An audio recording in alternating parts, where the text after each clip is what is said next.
Oke. Mulai. Oke, assalamualaikum warahmatullahi wabarakatuh. Waalaikumsalam.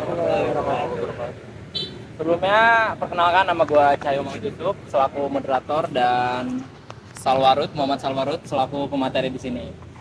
Sini gue mau mengucapin terima kasih banyak ya sebelumnya kepada kalian semua yang udah sempetin waktunya hadir di diskusi kali ini.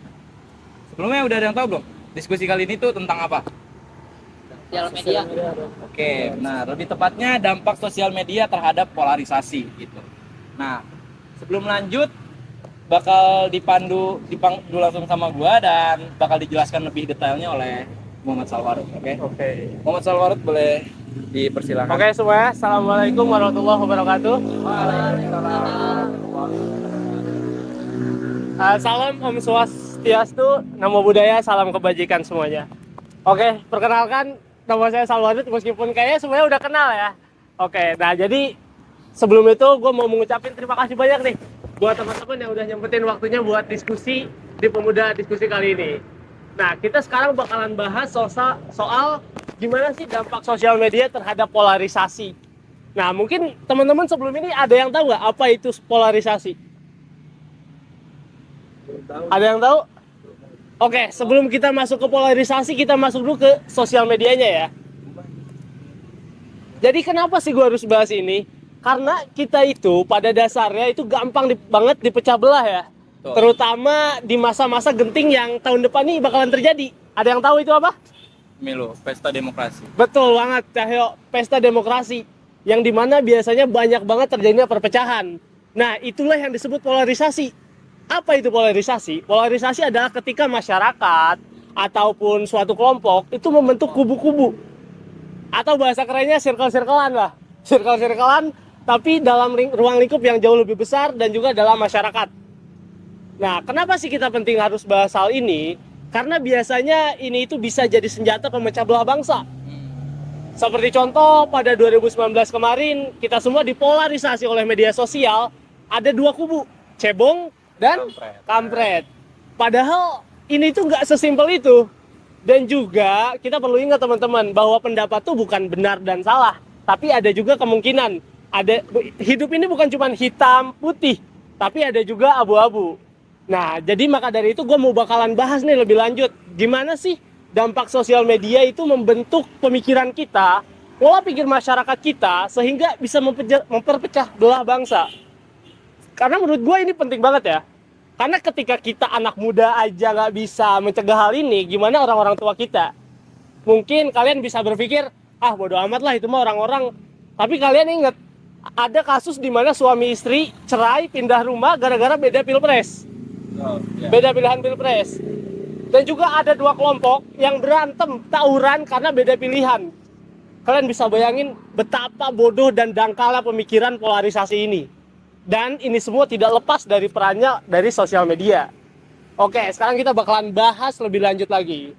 Mungkin bakalan moderator dulu. Oke, jadi intinya polarisasi ini cukup penting harus kita pahami ya, karena Harus banget. benar, karena polarisasi sendiri justru kalau misalnya kita nggak paham apa itu polarisasi, kita justru terjerumus dan masuk dalam lingkaran itu sendiri kan. Betul. Dan kira-kira bagaimana sih sosial media mempengaruhi pembentukan opini dan persepsi individu dalam masyarakat tuh? Oke, nih teman-teman, sebelum kita bahas ke gimana sih sosial media nih mempengaruhi opini kita, di sini sebenarnya main sosmed kan? Main dong, main ya.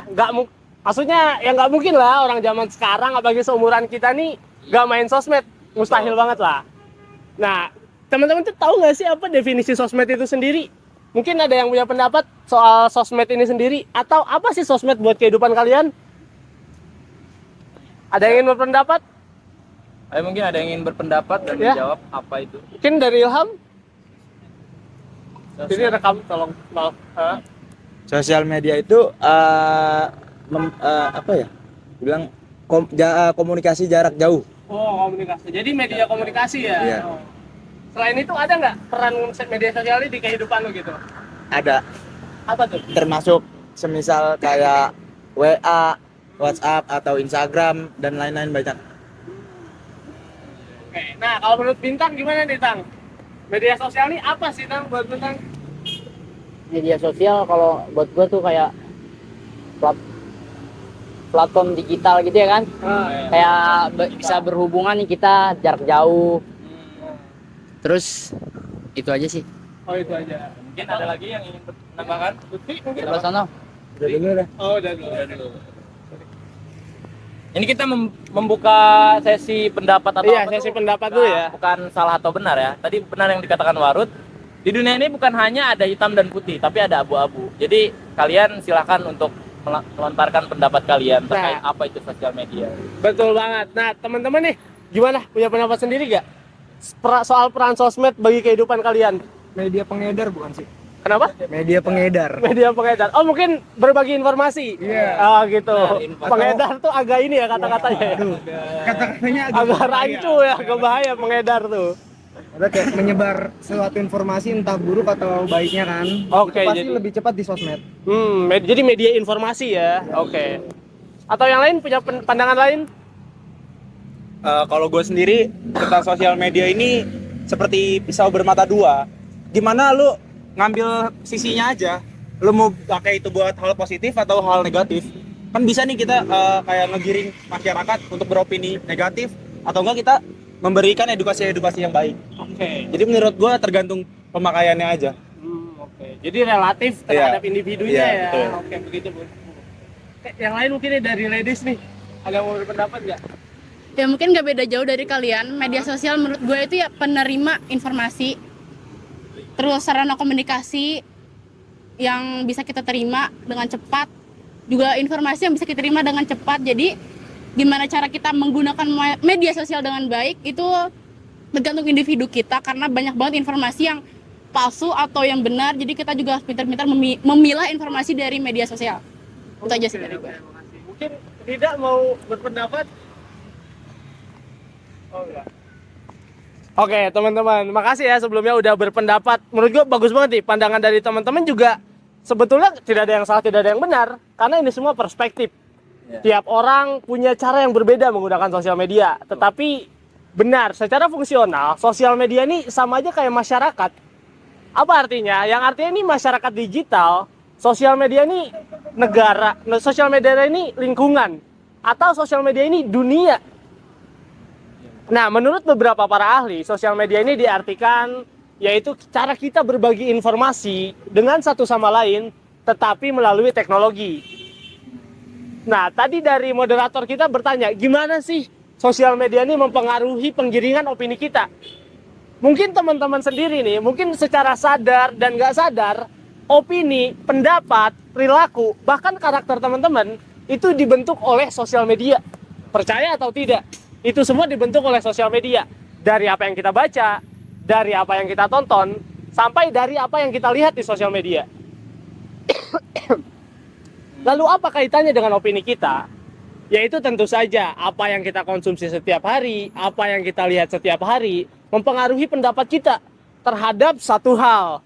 Terutama yaitu soal pendapat yang kemungkinan menimbulkan perpecahan. Yang paling simpel adalah mungkin pemilihan presiden. Presiden A dan Presiden B. Pendukungnya sama-sama fanatik. Sama-sama gila untuk mendukung salah satu paslon. Yang mana itu semua tidak lepas dari peran sosial media dalam membentuk opini-opini pendukung tersebut. Maka dari itu menurut saya media sosial ini memiliki peran yang sangat besar ya untuk membentuk opini-opini masyarakat. Terutama masyarakat di sosial media.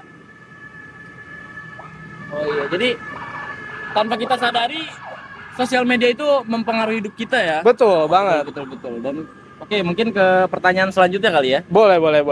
Itu apa sih sosial media? Apakah sosial media itu menyebabkan terbentuknya kelompok-kelompok yang terisolasi dengan pandangan yang serupa sehingga memperkuat polarisasi? Itu bagaimana Oke. pendapat? Nih, teman-teman mungkin ada yang pernah gabung di grup-grup Facebook gitu, mungkin ada nggak?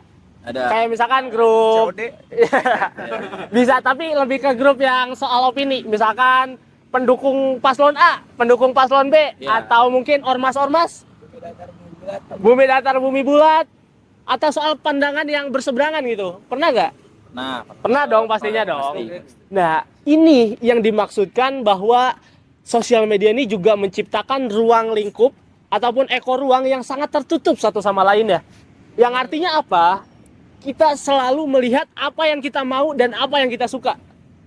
Kita bukan melihat apa yang kita butuhkan dan apa yang kita perlukan. Yang artinya misalkan saya dan Cahyo berbeda pandangan. Saya berpendapat bahwa paslon A lebih baik, sedangkan Cahyo paslon B lebih baik. Dan kita berdua berada di grup yang berbeda. Saya di grup paslon A, dia di grup paslon B. Sehingga pandangan fanatik saya terhadap paslon A menjadi semakin kuat setiap harinya. Karena terus dipupuk, dan dipupuk. Sedangkan padahal ada fakta yang tersembunyi. Maksudnya bahwa paslon A ataupun paslon B itu tidak sesempurna itu loh. Kayak misalkan kita ngambil contoh tragedi 212. Pasti teman-teman semua tahu dong. Di mana Ahok ya melakukan kasus penistaan agama dan didemo habis-habisan.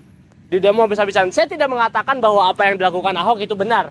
Tentu saja itu salah dan sudah terbukti secara hukum. Dan dia sudah menjalani masa hukumannya. Tapi apa yang ingin saya singgung di sini yaitu soal bagaimana gampangnya kita dikritik ataupun kita digiring opini kita. Sehingga kita tidak melihat dari persepsi lain. Yang artinya apa? Kenapa sih kita tidak pernah bertanya kenapa Ahok ini berani mengatakan seperti itu? Ataupun kita tidak pernah terpikirkan kenapa sih dia tuh sampai rela berkata seperti itu? Ataupun kenapa sih yang demo tuh sampai sebanyak ini? Teman-teman pernah mikir ke situ gak? Mungkin pernah terpikir gitu, sampai yang demo ini berjilid-jilid dan banyak. Karena mayoritas di Indonesia itu kebanyakan mungkin Islam gitu. Oh, mayoritas jadi Islam ya? Kayak digiring kayak, oh ini mungkin kayak kata orang dia tuh kayak kayak Al-Quran gitu. Jadi digiringnya tuh kayak di kalangan Islam itu buruk gitu. Jadi kayak kebanyakan ikutnya gitu. Oke. Dari sosial media dibagi terus. Betul. Jadi seolah-olah karena mayoritas berhak melakukan hal seperti itu ya. Oke. Mungkin teman-teman lain nih punya pandangan lain. Mungkin Godek punya pandangan lain. Apa mungkin teman-teman Soal- oke nggak akan dibilang salah. Ini nggak ada yang salah ya. Silakan kalian. Iya betul. Belum dapat katanya aja. Belum dapat katanya aja. Soalnya kalau dikeluarkan takutnya Nggak ya, apa-apa, you know keluarkan lah. aja. Ini kan Ini ruang ini pembebasan kok. ini ruang diskusi dan ruang perdebatan. Jadi jangan sampai ya. Kalau menurut gua di masa itu ya, Iya. itu ada satu tokoh yang diagung-agungkan Oke. di masa itu. Mungkin kalau Mungkin sebuah ormas. iya, kalian mungkin mengingat ada satu tokoh yang benar-benar apapun yang dia lakukan itu benar. Oke. Walaupun secara hukum mungkin salah atau gimana, tapi kalau di kaumnya mereka, di lingkungan mereka, itu selalu benar. Oke. Jadi ketika orang ini mengomandoi satu kegiatan, semuanya akan gerak. Jadi menurut gue bermasalah di terlalu fanatik ke orang itu. Gitu. Fanatik ya. Terima kasih tepuk. Yang lain mungkin punya pandangan lain nih soal kejadian tersebut. Mungkin ada yang pernah tergabung menjadi anggota ormasnya gitu kan? Teman-teman? Oh enggak. Siapa tahu gitu? Atau yang pernah ikut demonya bahkan punya pandangan lain? Wah, belum kita lagi burung ya. Oke. Benar banget ya. Tadi kata Teguh dan juga kata Lutfi. Karena ada banyak faktor sebenarnya kenapa kita tuh bisa digiring opininya. Tetapi tentu saja ini semua salah satu faktor terbesar yaitu sosial media. Karena nggak mungkin dong gue bilang ke lu bilang ke dia, emang sampai 1 juta orang. Tentu saja tidak mungkin, tapi yang masif adalah sosial media.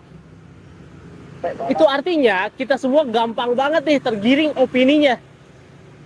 Kita semua bahkan bisa mati rasional kita jika kita melihat sesuatu yang berbeda dengan kita. Yang artinya apa? Fanatisme di Indonesia itu sudah sangat gila. Itu sudah sangat melebihi batas wajarnya. Dalam konteks tertentu, tentu saja tidak dalam semua hal ya. Dan juga kita juga bisa berkaca bagaimana proses hukum berjalan ini.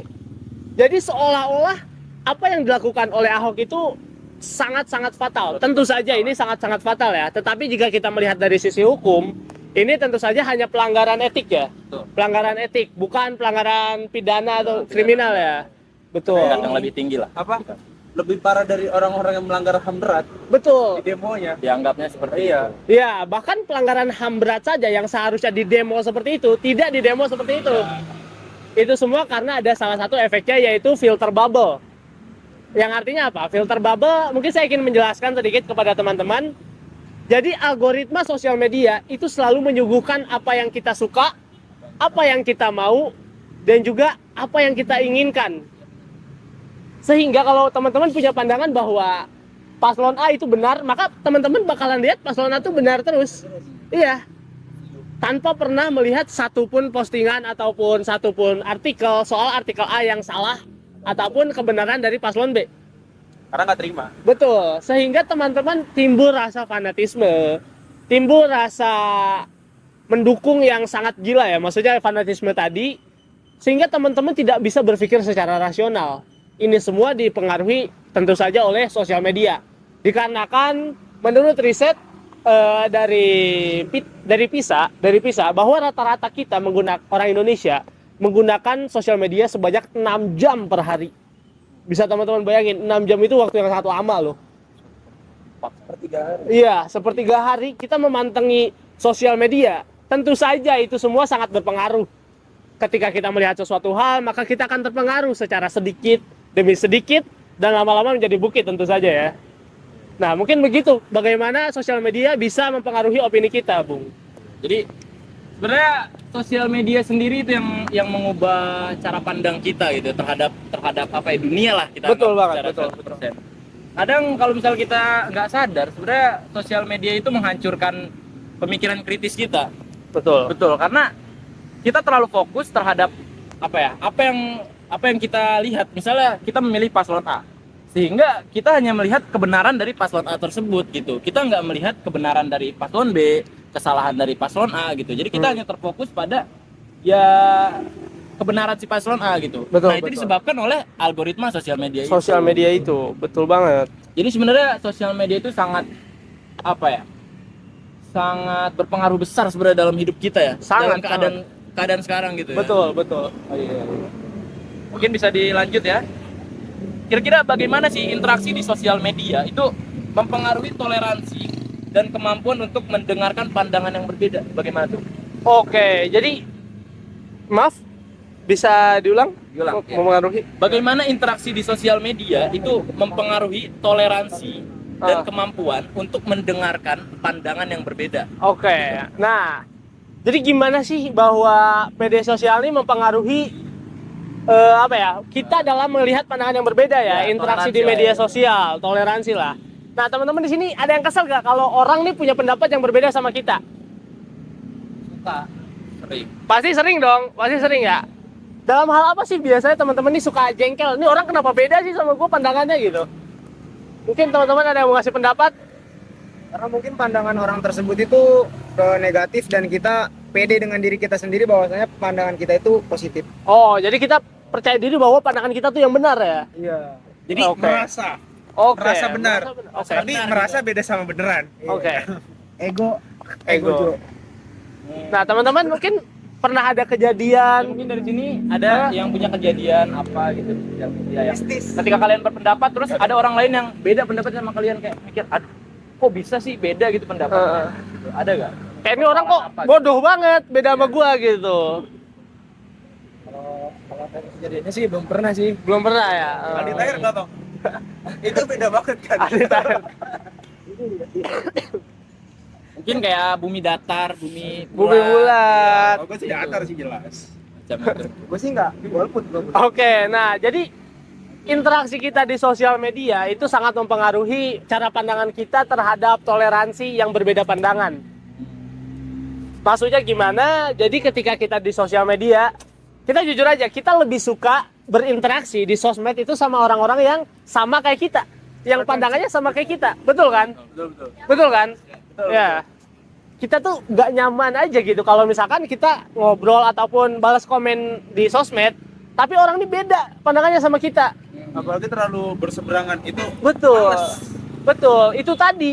Karena kita di sosial media itu selalu terbiasa melihat bahwa cuman ada satu opsi. Yang artinya ya pilihan kita aja yang benar, sisanya salah.